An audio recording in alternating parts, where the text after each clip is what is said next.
Talk में BJP की mega सभा को लेकर तैयारियां जोरों पर हैं। 27 अप्रैल को बीजेपी के राष्ट्रीय अध्यक्ष नितिन नवीन और मुख्यमंत्री भजनलाल शर्मा टॉक पहुंचेंगे। राष्ट्रीय अध्यक्ष बनने के बाद नितिन नवीन का राजस्थान में पहला दौरा होगा। ये दौरा कई मायनों में खास माना जा रहा है। खास इसलिए भी क्योंकि टॉक विधानसभा कांग्रेस नेता सचिन पायलट का गढ़ है। इस लिहाज से भी बीजेपी का यह आयोजन अहम है। इसी दौरान टॉक में बीजेपी के नए कार्यालय का उद्घाटन भी किया जाएगा। साथ ही राजस्थान के 6 अन्य पार्टी कार्यालयों का वर्चुअली उद्घाटन होगा। इसके बाद बूथ स्तर के कार्यकर्ताओं के साथ एक बड़ी जनसभा आयोजित होगी और सभा को लेकर कार्यकर्ताओं में भारी उत्साह देखा जा रहा है। राष्ट्रीय अध्यक्ष का स्वागत राजस्थानी परंपरा से होगा। हेलीपैड से सभा स्थल तक 11 जगहों पर ढोल नगाड़े और सांस्कृतिक कार्यक्रमों के साथ भव्य स्वागत की तैयारी है। प्रदेश अध्यक्ष मदन राठौड़ ने पहले ही सभा स्थल का पूजन कर तैयारियों का जायजा लिया है। वहीं कैबिनेट मंत्री भी तमाम तैयारियों में जुटे हुए हैं। तो कल नितिन नवीन बीजेपी के राष्ट्रीय अध्यक्ष टॉक दौरे पर रहेंगे। नितिन नवीन के टॉक दौरे को लेकर तैयारियां जोरदार की गई हैं। बीजेपी का राष्ट्रीय अध्यक्ष बने जाने के बाद नितिन नवीन पहली बार राजस्थान के दौरे पर आ रहे हैं और जब पहली बार राजस्थान आ रहे हैं तो सीधा टॉक पहुंचेंगे, जो सचिन पायलट का गढ़ है। टॉक में बीजेपी के कार्यालय का उद्घाटन किया जाएगा।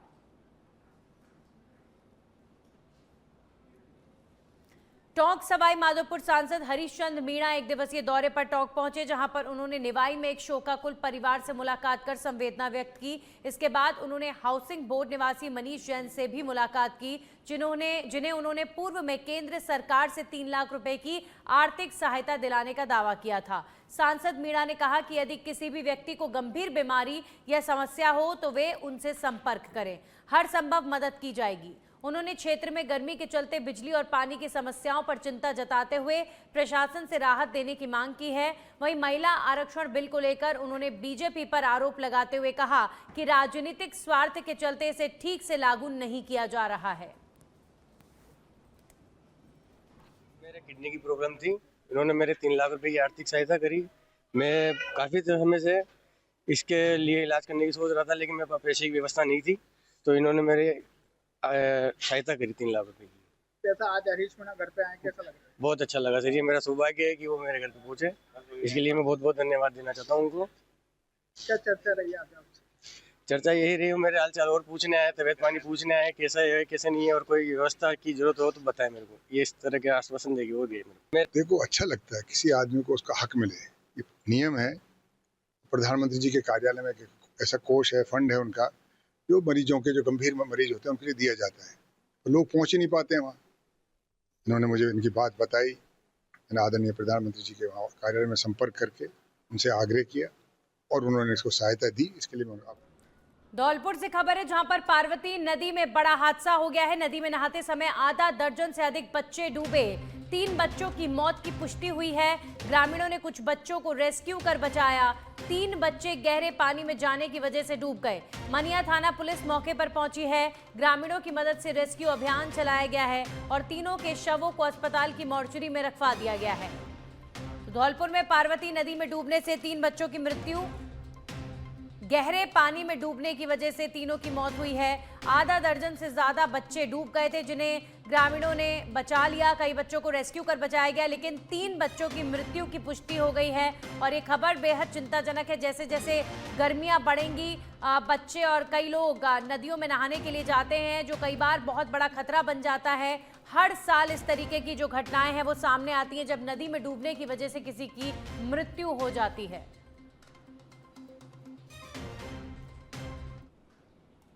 बांसवाड़ा जिले के सल्लोपाट थाना क्षेत्र में रोहनवाड़ी गांव के पास रविवार को दर्दनाक सड़क हादसा हो गया, जिसमें 2 सगे भाइयों समेत 3 लोगों की मौके पर ही मौत हो गई, जबकि 2 लोग गंभीर रूप से घायल हो गए।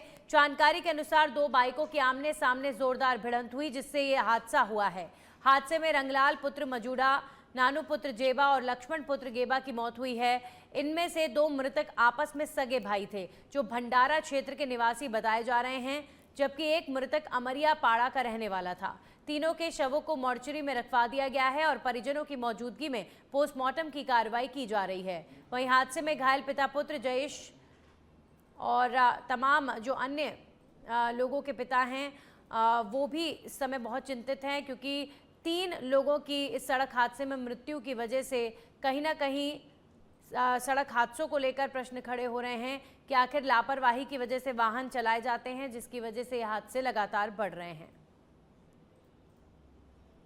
शाम को 108 से ड्राइवर को पहुंचाया था, वहाँ से दौरान 3 लोगों की। कितने लोगों की मौत हो गई?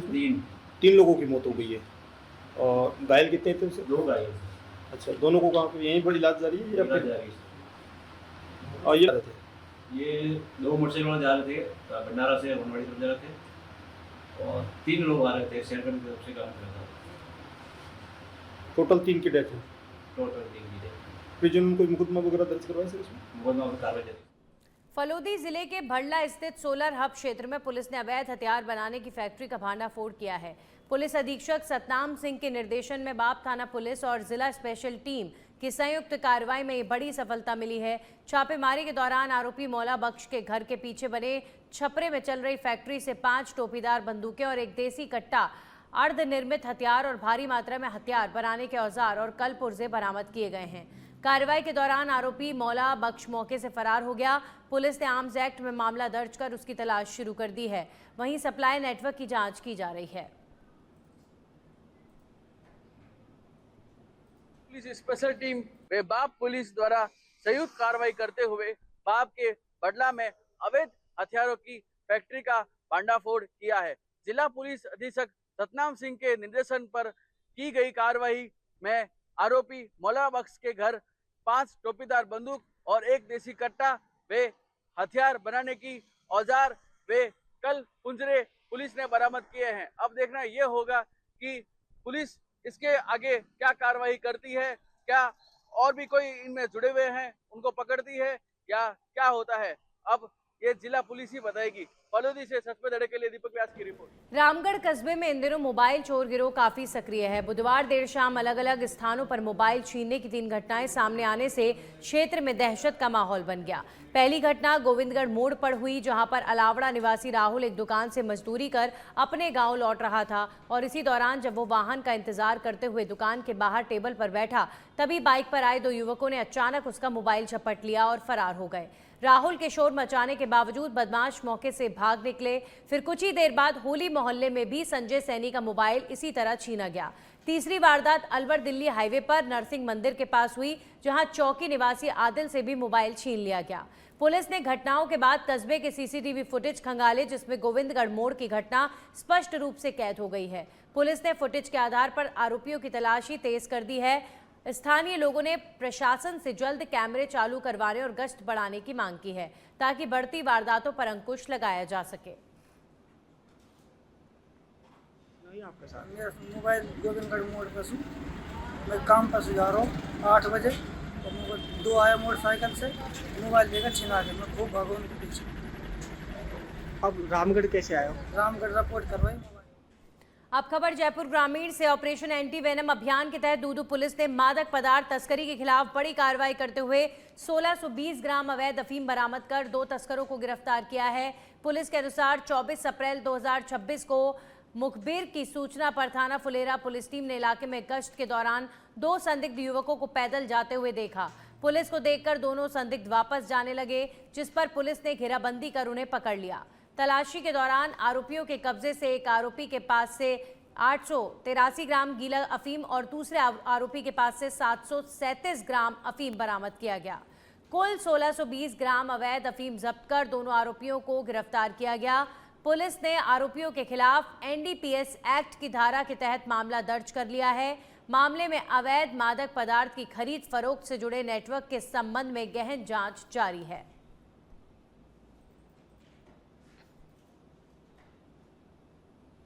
शाम को मेरे द्वारा व मेरे स्टाफ के द्वारा गश्त की जा रही थी। दौरान गश्त 2 व्यक्ति पुलिस को देखकर भागने लगे, जिनके पास एक के पास बैग था, एक के पास थैली थी, जिनको हमने पकड़ा और पकड़कर उसको चेकिंग की गई तो उसमें अवैध अफीम निकली। और जिनके नाम पते पूछे तो एक का नाम तो कैलाश चंद और दूसरे का सूरजगिरी होना बताया। और तलाशी की गई तो 1620 ग्राम अफीम उनके कब्जे से मिली, दोनों के अलग अलग। जिनको मौके पर ही रात को जब्त की गई और दोनों को गिरफ्तार किया गया, जिनके खिलाफ NDPS एक्ट का प्रकरण दर्ज कर नियमानुसार कार्रवाई। और अब खबर केशरा पाटन से है, जहां पर कोटा से दिल्ली जा रही एक निजी बस अनियंत्रित होकर पलट गई। हादसा कोटा दौसा लालसोट मेगा हाईवे पर कापरेन के हीरापुर लाखेरी बाईपास के पास अलसुबह हुआ है। हादसे में करीब 15 यात्री घायल हो गए, जिनमें से 3 की हालत गंभीर बताई जा रही है। सभी घायलों को तुरंत नजदीकी अस्पताल में भर्ती कराया गया, जबकि गंभीर रूप से घायल 3 लोगों को बेहतर उपचार के लिए कोटा रेफर किया गया है। घटना की सूचना मिलते ही कापरेन थाना प्रभारी भगवान सहाय मीणा मौके पर पहुंचे और राहत एवं बचाव कार्य शुरू करवाया गया। फिलहाल पुलिस मामले की जांच में जुटी हुई है और हादसे के कारणों का पता लगाया जा रहा है। हनुमानगढ़ के जंक्शन थाना क्षेत्र के नवा गांव में उस समय अफरा तफरी मच गई, जब तुड़ी बनाने की मशीन से निकली चिंगारी से अचानक आग लग गई। आग ने देखते ही देखते ट्रॉली में रखी तुड़ी को अपनी चपेट में ले लिया, जिससे पूरी की पूरा जो सामान है वो ट्रॉली भी जलकर खाक हो गई। और घटना की सूचना मिलने के बाद दमकल विभाग मौके पर पहुंचा और कड़ी मशक्कत के बाद आग पर काबू पाया गया। जंक्शन थाना पुलिस भी मौके पर पहुंची और स्थिति का जायजा लिया गया। गनीमत रही कि इस आगजनी में कोई जनहानि नहीं हुई है। अब खबर प्रतापगढ़ से है, जहां पर जिले में NH-56 एक बार फिर दर्दनाक हादसे का गवाह बना, जहां पर सुहागपुरा थाना क्षेत्र के कचोटिया गांव के पास पत्थरों से भरे ट्रेलर और बाइक की आमने सामने जोरदार भिड़ंत हो गई। हादसा इतना भीषण था कि बाइक सवार गंगाराम और सड़क किनारे गायों को पानी पिला रही 22 वर्षीय कृपा की मौके पर ही मौत हो गई। टक्कर के बाद ट्रेलर अनियंत्रित होकर पलट गया और चालक मौके से फरार हो गया। घटना के बाद हाईवे पर जाम लग गया, जिसे पुलिस ने कड़ी मशक्कत से खुलवाया। शव मोर्चरी में रखवाए गए हैं और पुलिस मामले की जांच कर रही है। पास स्कूल के पास एक ट्रेलर और एक मोटरसाइकिल का एक्सीडेंट हो गया है। इसमें एक मोटरसाइकिल सवार गंगाराम पिता लालू राम, जिसकी उम्र 32 साल, निवासी लखमाखेड़ी, जिसकी मौके पर मृत्यु होगी। और जो पास में जो एक कृपा पिता रखमा थी, औरत थी, वो भी पत्थरों में दब गई, जिसकी मौके पर मृत्यु हो गई। जिसको हॉस्पिटल का दोनों का शव मोर्चरी में रखा गया है। आगे कार्रवाई कानूनी। झुंझुनू जिले में IPL मैचों पर ऑनलाइन सट्टेबाजी के खिलाफ पुलिस ने बड़ी कार्रवाई करते हुए सुल्ताना और चिड़ावा क्षेत्र में दबिश देकर 6 आरोपियों को गिरफ्तार किया है। पुलिस ने आरोपियों के कब्जे से laptop, tablet, mobile, LED, micro speaker, हिसाब किताब रजिस्टर और अन्य सट्टा सामग्री जब्त की है। बरामद दस्तावेजों में लाखों रुपए के लेन देन का हिसाब भी मिला। वहीं पुलिस अधीक्षक काविंद्र सिंह सागर ने बताया कि सुल्ताना थाना, चिड़ावा थाना और जिला स्पेशल टीम ने संयुक्त कार्रवाई की है। थाना सुल्ताना और DST टीम ने ग्राम निजामपुरा में कार्रवाई करते हुए 2 आरोपियों को गिरफ्तार किया है। वहीं चिड़ावा थाना पुलिस और DST टीम ने चिड़ावा बाईपास स्थित भूकर फार्म हाउस पर दबिश देकर 4 आरोपियों को गिरफ्तार किया। आरोपी राजस्थान रॉयल्स और सनराइजर्स हैदराबाद के मैच पर ऑनलाइन सट्टा चला रहे थे। पुलिस ने सभी आरोपियों के खिलाफ विभिन्न धाराओं में मामला दर्ज कर जांच शुरू कर दी है। पुलिस अब नेटवर्क से जुड़े अन्य लोगों की भी तलाश कर रही है।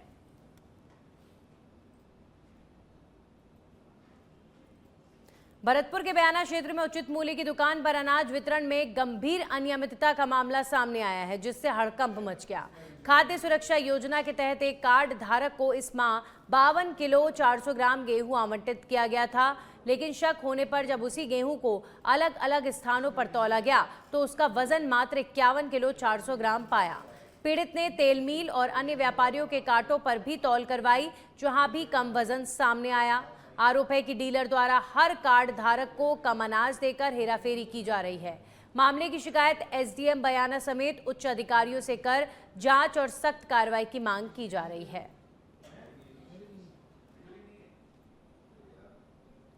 शनिवार शाम 4 बजे आई तेज आंधी तूफान के चलते भीवजी के गांव के पास 14 विद्युत पोल गिरने से क्षेत्र में पिछले 24 घंटे से बिजली आपूर्ति ठप रही, जिससे उप तहसील क्षेत्र के दर्जनों गांव अंधेरे में रहे। भीषण गर्मी और 45 डिग्री से अधिक तापमान के बीच जनजीवन पूरी तरह प्रभावित हो गया। ऐसे हालात में रविवार सुबह से ही विद्युत विभाग की टीम अलर्ट मोड पर रही। वहीं नोख GSS से करीब 10 किलोमीटर दूर ट्रैक्टर में विद्युत पोल डालकर मौके तक पहुंचाया गया, जहां पर कर्मचारी लगातार बिजली व्यवस्था को दुरुस्त करने में जुटे रहे। तेज धूप और गर्म हवाओं के बावजूद टीम ने बिना रुके मरम्मत कार्य जारी रखा ताकि जल्द से जल्द बिजली आपूर्ति बहाल की जा सके। इस कार्य में ग्रामीणों का भी पूरा सहयोग देखने को मिला। ग्रामीणों ने विद्युत विभाग की तत्परता की सराहना करते हुए कहा कि भीषण गर्मी में बिजली बहाल होना सबसे बड़ी राहत है।